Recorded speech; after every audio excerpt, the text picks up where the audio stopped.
你好，这是静姐说花。今儿又有一棵石斛开花了，是不是看着有点眼熟？因为它跟前几天介绍的巨石斛的花非常非常的像。我把它俩挂一块儿，我们来看看。左边是之前介绍过的巨石斛，右边是今天刚开花的这棵。这两棵最明显的区别就是左边的巨石斛的花心颜色稍微浅一些，右边这个花心略微深一些。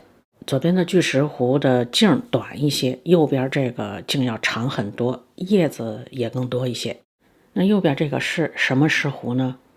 实话实说，没有名签我也不知道。不过根据它的样子，我猜了一下，有可能是鼓槌石斛。鼓槌石斛的原产地和巨石斛，也有人叫它黄金石斛，基本上是差不多的。大致就是中国的南方以及东南亚那一带，它们的原产地重叠，长得又特别像，也就是个头有点差异，所以我猜它们一定有亲戚关系，而且很可能是非常近的亲戚关系。今天开花的这棵呢，虽然我怀疑它是鼓槌石斛，因为没有名签我就管它叫疑似鼓槌石斛吧。这棵疑似鼓槌石斛我是怎么养的呢？我就挂在这儿，冬季没有给它遮雨，就随便淋。上方是有遮光网，周围还有大树啊、比较高的栅栏啊、建筑等等。盆里放的植料就是树皮混料，肥呢用的是缓释肥。浇水的话，要么等着天上下雨，要是好久不下雨，我就过来用水龙头给它浇一浇。还记得前面那期说巨石斛吗？